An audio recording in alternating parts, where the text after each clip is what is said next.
नमस्कार दोस्तों, welcome to the GS world. दोस्तों, यहाँ पर हम पॉलिटी के बारे में पढ़ रहे थे। इससे पहले हमने पॉलिटी के काफ़ी सारे टॉपिक्स कंप्लीट किए हैं, काफ़ी सारे इंपॉर्टेंट क्वेश्चन डिस्कस किए हैं और आज का हमारा टॉपिक है मौलिक अधिकार। आज हम मौलिक अधिकार के बारे में पढ़ने जा रहे हैं, ठीक है।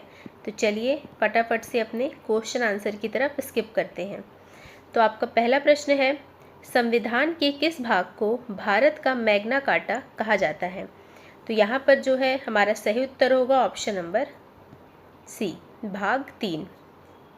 भाग 3 को भारत का मैग्ना कार्टा कहा जाता है, ठीक है। मैग्ना कार्टा, इस शब्द को आप ध्यान रखिएगा। चलिए अगला क्वेश्चन देखते हैं। अगला क्वेश्चन है, संविधान का भाग 3 किससे संबंधित है?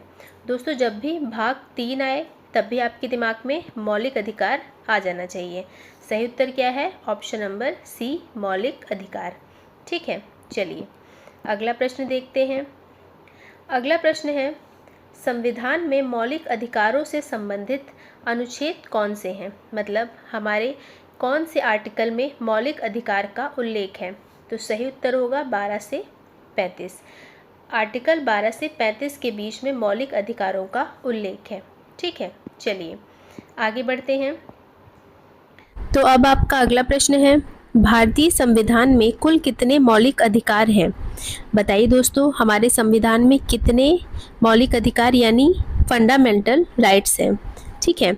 तो बताइए। तो आप सभी को पता है इसका आंसर होगा ऑप्शन नंबर बी, 6। हमारे संविधान में कितने मौलिक अधिकार हैं? तो 6 मौलिक अधिकार हैं। कौन कौन से, मैं यहाँ पर आपके लिए लिख देती हूँ। तो यहाँ पर मैंने आपके लिए सभी मौलिक अधिकार लिख दिए हैं। समानता का अधिकार, स्वतंत्रता का अधिकार, शोषण के विरुद्ध अधिकार, धार्मिक स्वतंत्रता का अधिकार, धार्मिक स्वतंत्रता का अधिकार, शिक्षा और संस्कृति का अधिकार और संवैधानिक उपचारों का अधिकार। और ये सभी फंडामेंटल राइट्स 12 से 35 के बीच हैं, ठीक है। और यहाँ पर आप सभी को पता होगा कि पहले हमारे संविधान में 7 मौलिक अधिकार थे। संपत्ति का अधिकार, बाद में संपत्ति के अधिकार को मौलिक अधिकार से हटाकर कानूनी अधिकार बना दिया गया, ठीक है। तो यहाँ पर आपको ये सब चीज़ें ध्यान रखनी है। आगे बढ़ते हैं। अब आपका अगला प्रश्न है, भारतीय संविधान द्वारा भारतीय नागरिकों को मूल रूप से कितने मौलिक अधिकार प्रदान किए गए थे? अब यहाँ पे सेम क्वेश्चन पूछा जा रहा है कि भारतीय संविधान के द्वारा भारतीय नागरिकों को मूल रूप से मतलब शुरुआती दौर में कितने मौलिक अधिकार प्रदान किए गए थे? तो मैंने अभी अभी आपको बताया कि शुरुआती दौर में मौलिक अधिकार कितने थे? तो 7 थे। तो हमारा सही उत्तर क्या हो जाएगा? Option number C, 7। बाद में संपत्ति के अधिकार को मौलिक अधिकार से हटाकर कानूनी अधिकार बना दिया गया। चलिए आगे बढ़ते हैं। अगला प्रश्न है, भारतीय संविधान में मौलिक अधिकार किस देश के संविधान से लिए गए हैं? क्वेश्चन ये पूछा जा रहा है कि मौलिक अधिकार को हमने किस देश से लिया है? तो हमारा आंसर होगा option number B, America. America देश से मौलिक अधिकार लिए गए हैं। चलिए अगला प्रश्न देख लेते हैं। अगला प्रश्न है, भारतीय संविधान के अनुसार निम्न में से कौन सा मूल अधिकार नहीं है? तो बताइए दोस्तों, ये हमारा सही उत्तर क्या होगा? तो यहाँ पर ऑप्शन नंबर बी हमारा सही होगा, सूचना का अधिकार मूल अधिकार नहीं है, ठीक है। चलिए अगला प्रश्न देख लेते हैं। तो अगला प्रश्न है, निम्न में से कौन से मूल अधिकार राष्ट्रीय आपातकाल के दौरान स्वतः समाप्त नहीं होते हैं? दोस्तों, आप सभी को पता होगा कि जब देश में राष्ट्रीय आपात लगता है तो मौलिक अधिकार समाप्त हो जाते हैं, लेकिन कुछ ऐसे मौलिक अधिकार भी हैं जो राष्ट्रीय आपात के समय भी समाप्त नहीं होते। तो वो कौन कौन से हैं? आर्टिकल 20 और 21, ठीक है। ये आपको ध्यान रखना है। इस क्वेश्चन को स्टार मार्क कर लेंगे। अगला प्रश्न देख लेते हैं, मौलिक अधिकारों को लागू करने का दायित्व किस पर है? तो बताइए दोस्तों, मौलिक अधिकारों को लागू करने की जो जिम्मेदारी है वो किस पर है? तो मौलिक अधिकारों को लागू करने की जिम्मेदारी उच्चतम न्यायालय और उच्च न्यायालय दोनों को है। Option number D is correct. चलिए अगला प्रश्न देख लेते हैं। अगला प्रश्न है, मौलिक अधिकारों को निलंबन कौन कर सकता है? तो यहाँ पर सिर्फ राष्ट्रपति ही ऐसे हैं जिन्हें ये अधिकार है कि मौलिक अधिकारों को मौलिक अधिकारों को निलंबित कर सकते हैं। ठीक है, चलिए अगला प्रश्न देख लेते हैं। अगला प्रश्न है, समानता का अधिकार कौन से अनुच्छेद में दिया गया है? आपसे पूछा गया है। आप सभी को पता है कि मौलिक अधिकार आर्टिकल 12 से 35 के बीच है, तो कौन सा अधिकार है, मतलब समानता का अधिकार किस आर्टिकल के अंतर्गत आता है? तो अनुच्छेद 14 से 18 के अंतर्गत समानता का अधिकार आता है। ठीक है, चलिए अगला प्रश्न देख लेते हैं। अगला प्रश्न है, आर्टिकल 23-24 नागरिकों के किस अधिकार को वर्णित करता है? यानी आर्टिकल 23 और 24 में आपको क्या दिया गया है? तो आर्टिकल 23 और 24 में शोषण के विरुद्ध अधिकार दिया गया है। ठीक है, अगर आपसे क्वेश्चन पूछा जाए शोषण के विरुद्ध अधिकार किस आर्टिकल में आता है, तो 23 और 24। ठीक है, चलिए अगला प्रश्न देख लेते हैं। अगला प्रश्न है, भारतीय संविधान के निम्नलिखित अनुच्छेदों में से कौन सा विधायन सत्ता पर पूर्ण नियंत्रण लगाता है? भारतीय संविधान की कौन सा आर्टिकल विधायन सत्ता पर पूर्ण नियंत्रण लगाता है? तो यहाँ पर बताइए दोस्तों, सही उत्तर क्या है? तो सही उत्तर है अनुच्छेद 14। Option number A is correct. Star mark कर लेंगे इस क्वेश्चन को, बहुत ही इंपॉर्टेंट क्वेश्चन है। अगला प्रश्न देख लेते हैं।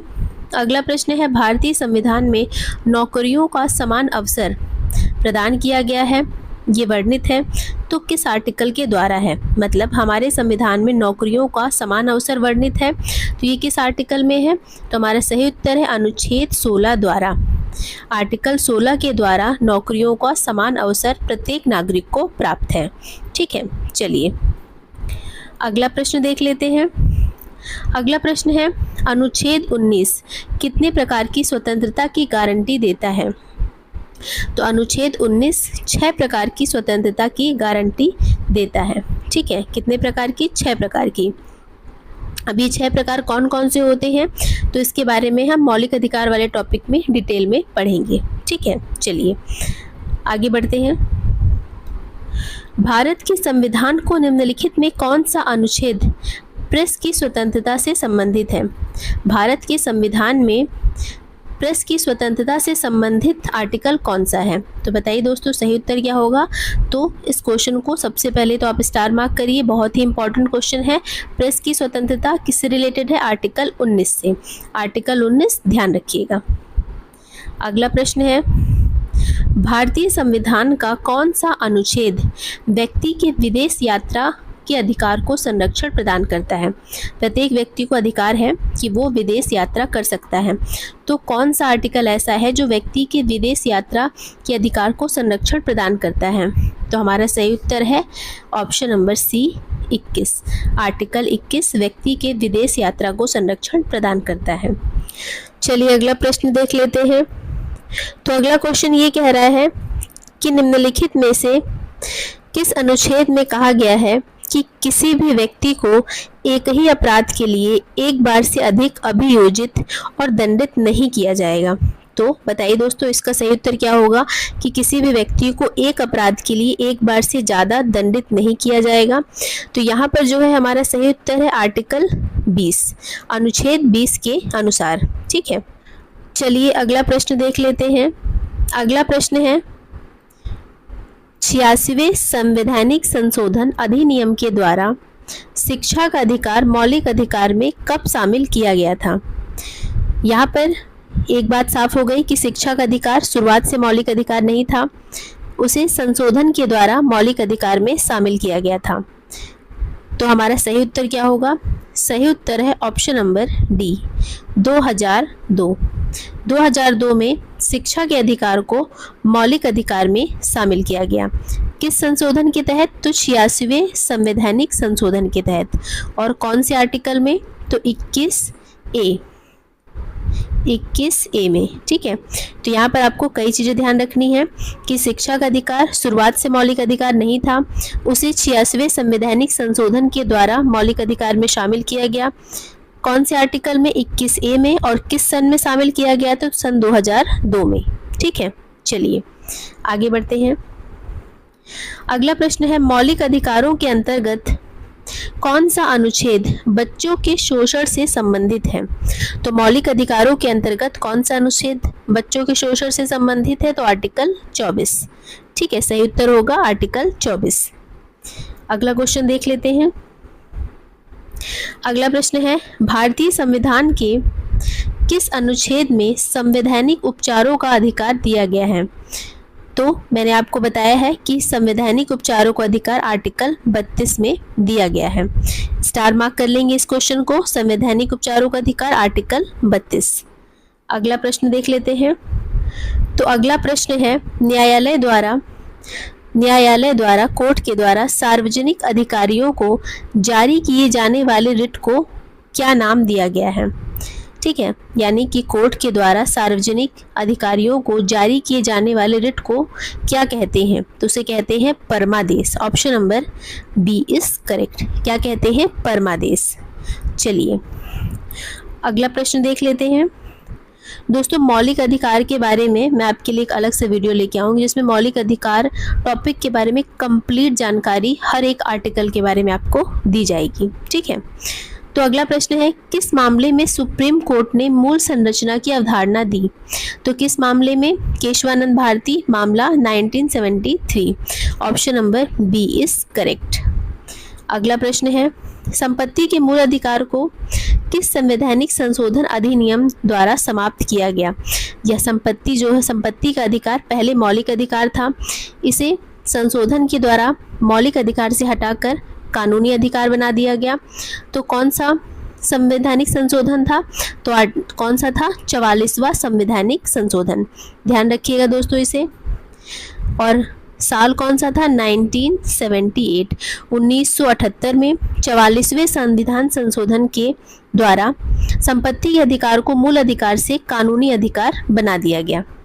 अगला प्रश्न, मार्शल लॉ से संबंधित मूल अधिकार किस आर्टिकल के अंतर्गत आते हैं? तो इम्पोर्टेंट क्वेश्चन है, सही उत्तर होगा अनुच्छेद 34। मार्शल लॉ अनुच्छेद 34। चलिए, तो दोस्तों ये थे आज के आपके क्वेश्चंस मौलिक अधिकार से रिलेटेड। यदि आपको मेरे वीडियो अच्छे लगते हैं तो वीडियो को लाइक करिए, चैनल को सब्सक्राइब करिए, बने रहिए हमारे चैनल के साथ। Thank you for watching friends.